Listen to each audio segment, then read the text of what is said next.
Branch accounting शाखा खाते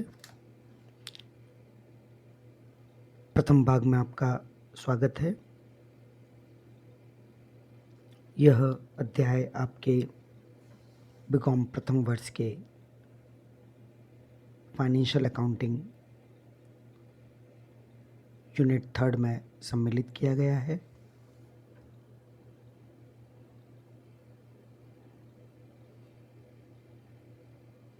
BCom प्रथम वर्ष के पाठ्यक्रम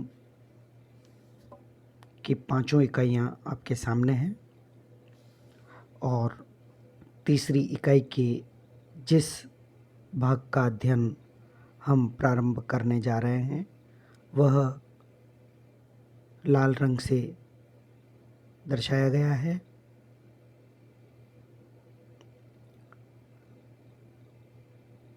प्रत्येक बार हम कोशिश करेंगे सिलेबस को, पाठ्यक्रम को अपने सामने लाने की, जिससे हमें इस बात का ध्यान रहे कि हमने अब तक कितना पाठ्यक्रम पूर्ण कर लिया है।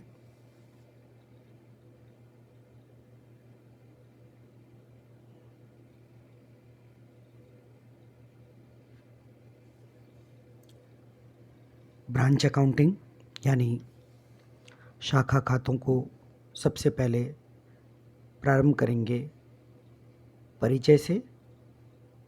We will start the chapter with introduction. A branch can be described as any establishment carrying on either the same or substantially the same activity as that carried on by head office of the company। शाखा का आशय ऐसे प्रतिष्ठान से है जो कि मुख्य कार्यालय द्वारा की जा रही गतिविधि के समान अथवा लगभग समान प्रकार की गतिविधि को चला रही है। It must also be noted that the concept of a branch means existence of a head office, for there can be no branch without head office। यह ध्यान देने योग्य है कि शाखा की अवधारणा का आशय मुख्य कार्यालय की विद्यमानता से जुड़ा हुआ है, क्योंकि बिना मुख्य कार्यालय के कोई शाखा हो ही नहीं सकती है। From the accounting point of view, branches may be classified as follows। लेखांकन के दृष्टिकोण से शाखाओं का वर्गीकरण निम्न प्रकार से किया जा सकता है।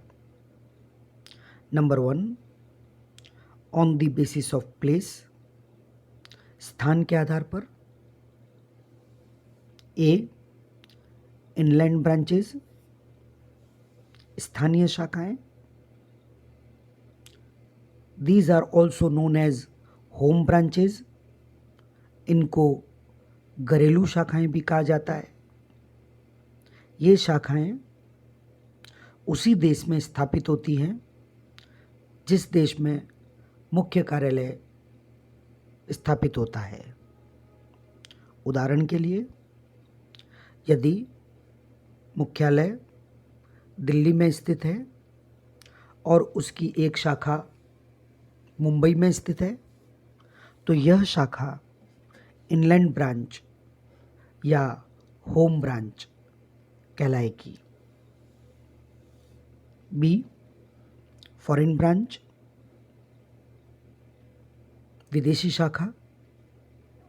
एक ऐसी शाखा जिसका मुख्यालय किसी अन्य देश में है और शाखा किसी अन्य देश में, तब वह शाखा विदेशी शाखा फॉरेन ब्रांच कहलाती है। उदाहरण के लिए, मान लीजिए एक मुख्यालय नई दिल्ली भारत में स्थित है और उसकी शाखा सिंगापुर में स्थित है। सिंगापुर में स्थित यह शाखा भारत मुख्यालय के लिए विदेशी शाखा कहलाएगी। On the basis of control, नियंत्रण के आधार पर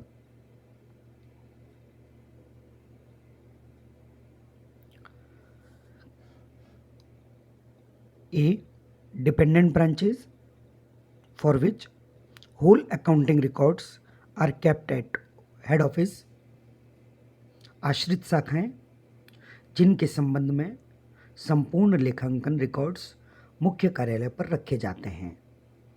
be independent branches which maintain independent accounting records, स्वतंत्र शाखाएं जो अपने लेखांकन रिकॉर्ड्स स्वतंत्र रूप से रखती है। अन्य शब्दों में मुख्यालय के लेखांकन रिकॉर्ड्स और ब्रांचेस के लेखांकन रिकॉर्ड्स अलग अलग होंगे, दो अलग अलग इंडिपेंडेंट स्वतंत्र इकाइयों की तरह। एक बात यहाँ पर महत्वपूर्ण है, सामान्यतः घरेलू शाखाएं आश्रित शाखाएं होती है और सामान्यतः विदेशी शाखाएं स्वतंत्र शाखाएं होती है, परंतु ऐसा अनिवार्य नहीं है। कभी कभी परिस्थितिवश घरेलू शाखाएं भी स्वतंत्र शाखाएं हो सकती है और विदेशी शाखाएं भी आश्रित शाखाएं हो सकती है।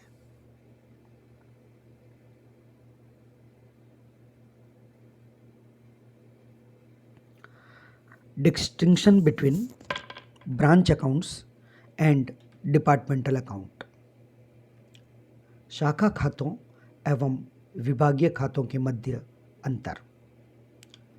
डिपार्टमेंटल अकाउंट्स के बारे में, विभागीय खातों के बारे में हम पूर्व के व्याख्यानों में अध्ययन कर चुके हैं। अब क्योंकि हमें यह जानकारी हो गई है कि शाखा क्या होती है और विभाग क्या होते हैं, परीक्षा के दृष्टिकोण से हमें इनका अंतर जान लेना चाहिए।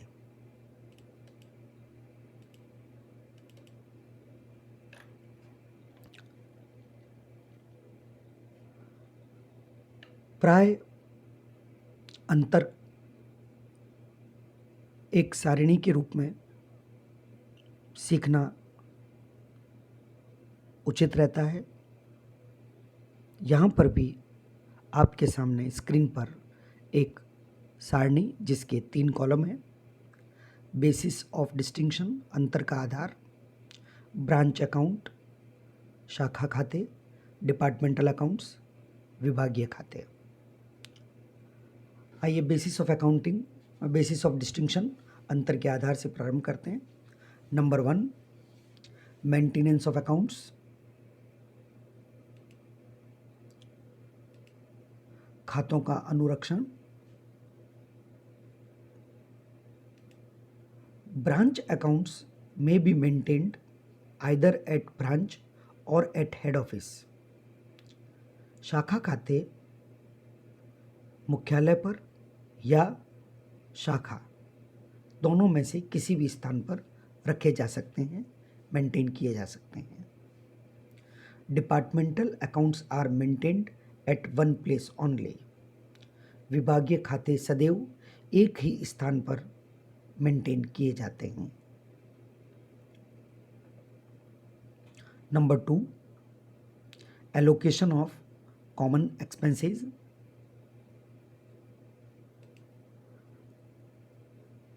कॉमन यानी ऐसे व्यय जो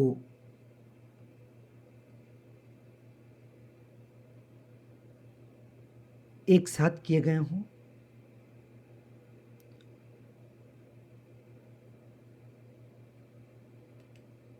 No allocation problem arises since the expenses in respect of each branch can be identified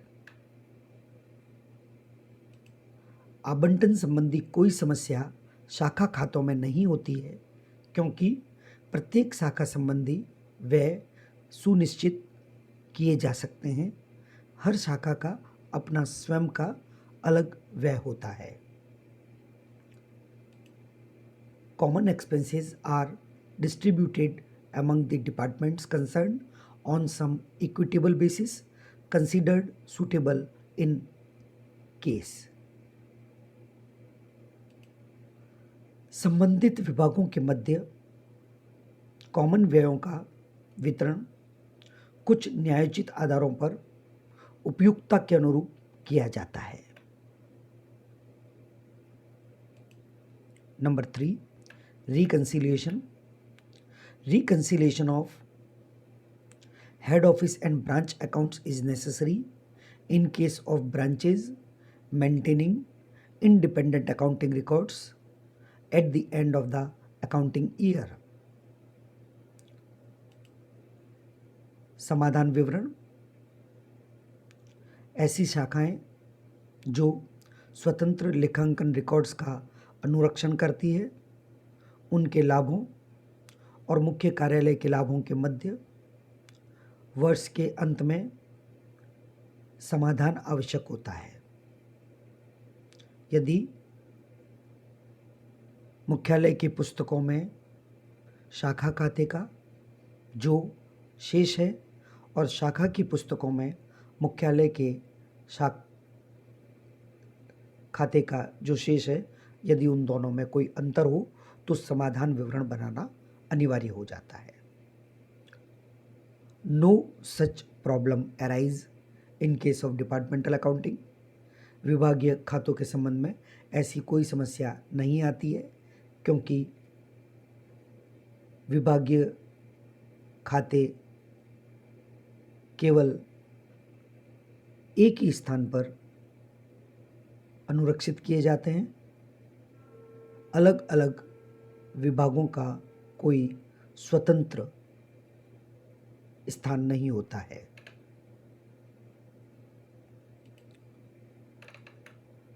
conversion of foreign currency figures. विदेशी मुद्रा का परिवर्तन। At the time of finalization of accounts, conversion of figures of foreign branch is necessary.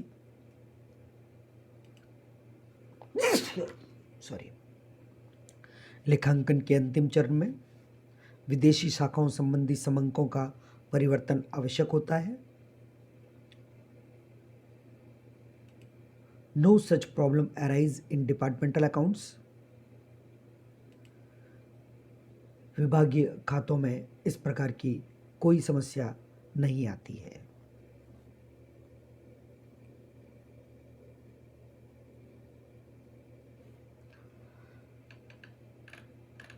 अब हम प्रारंभ करते हैं लेखांकन संबंधी समस्याएं जो आश्रित शाखाओं यानी डिपेंडेंट ब्रांचेस से रिलेटेड होती है। डिपेंडेंट ब्रांचेस आश्रित शाखाएं। When the business policies and the administration of a branch are wholly controlled by the head office and its accounts are also maintained by it, the branch is described as dependent branch. Branch accounts in such a case are maintained at the head office out of reports and returns received from the branch. जब किसी शाखा संबंधी व्यावसायिक नीतियां और प्रशासन पूर्णतः मुख्य कार्यालय के नियंत्रण में होता है और इसके खाते शाखाओं द्वारा भी अनुरक्षित किए जाते हैं, उसे आश्रित शाखा कहते हैं। ऐसी स्थिति में शाखा खातों का अनुरक्षण मुख्य कार्यालय की पुस्तकों में किए जाते हैं और शाखाओं से प्राप्त रिपोर्ट्स एवं विवरणों के आधार पर सारे लेखांकन की व्यवस्था की जाती है।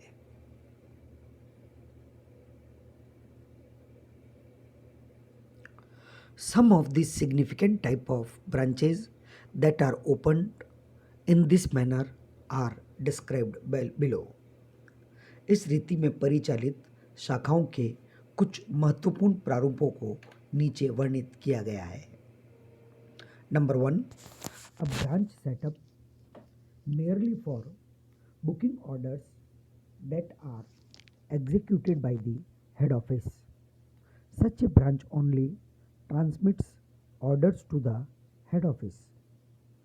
ऐसी शाखाएं जो केवल आदेश मुक्त करती है, जिनका निष्पादन मुख्य कार्यालय द्वारा किया जाता है, ऐसी शाखाएं मुख्य कार्यालय को केवल आदेशों को प्रेषित करने का कार्य करती है. Number 2, a branch established at a commercial center for the sale of goods supplied by the head office and under its direction, all collections are made by the head office. ऐसी शाखाएं जो किसी वाणिज्यिक केंद्र पर मुख्य कार्यालय द्वारा आपूर्तित माल के विक्रय के लिए स्थापित की जाती है और इसके निर्देशों के अधीन मुख्य कार्यालय द्वारा सभी राशियों का विक्रय पश्चात संग्रहण कर लिया जाता है. Number 3, a branch for the retail sale of goods supplied by the head office. मुख्य कार्यालय द्वारा आपूरित माल के फुटकर विक्रय के लिए स्थापित शाखा. Accounting in case of first 2 types is simple. प्रथम 2 प्रकार की शाखाओं के संबंध में लेखांकन आसान है. Only a record of expenses incurred at the branch has to be maintained. केवल शाखाओं के व्ययों संबंधी रिकॉर्ड्स का अनुरक्षण किया जाना होता है.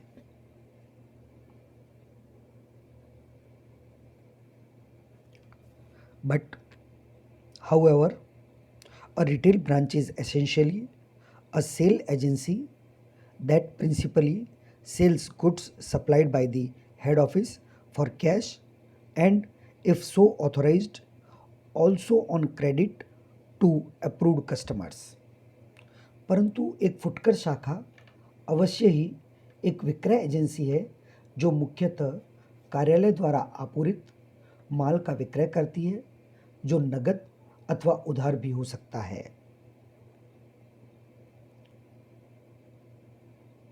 उधार मुख्यालय द्वारा आदेशित किए जाने के आधार पर केवल स्वीकृत ग्राहकों को किया जाता है. Generally cash collected is deposited into a local bank to the credit of the head office and the head office issues cheques thereon for meeting the expenses of the branch. सामान्यतः संग्रहित रोकड़ को स्थानीय बैंक में मुख्य कार्यालय के खाते में जमा करा दिया जाता है और शाखाओं के व्ययों के लिए मुख्य कार्यालय द्वारा चेक निर्गमित किए जाते हैं. In addition, the branch manager is provided with a float for petty expenses which is replenished from time to time on an impressed basis. इसके अतिरिक्त शाखा प्रबंधक को फुटकर व्ययों हेतु एक फ्लोट प्रदान किया जाता है जिसमें से किए गए व्ययों की समय समय पर आवश्यकतानुसार अग्रिम आधार पर रोकड़ उपलब्ध कराई जाती है. If however the branch also sells certain lines of goods directly purchased by it, the branch retains a part of the sale proceeds to pay for the goods so purchased. इसके अतिरिक्त यदि शाखा स्वयं बी माल खरीद कर विक्रय करती है, तब शाखा को स्वयं क्रय किए गए माल के भुगतान के लिए राशि को रोकने के पश्चात शेष रोकड़ राशि मुख्यालय को हस्तांतरित कर दी जाती है। डिपेंडेंट ब्रांचेज और उसके लेखांकन के बारे में एवं इस अध्याय के अन्य बिंदुओं पर आगे अध्ययन जारी रहेगा। धन्यवाद।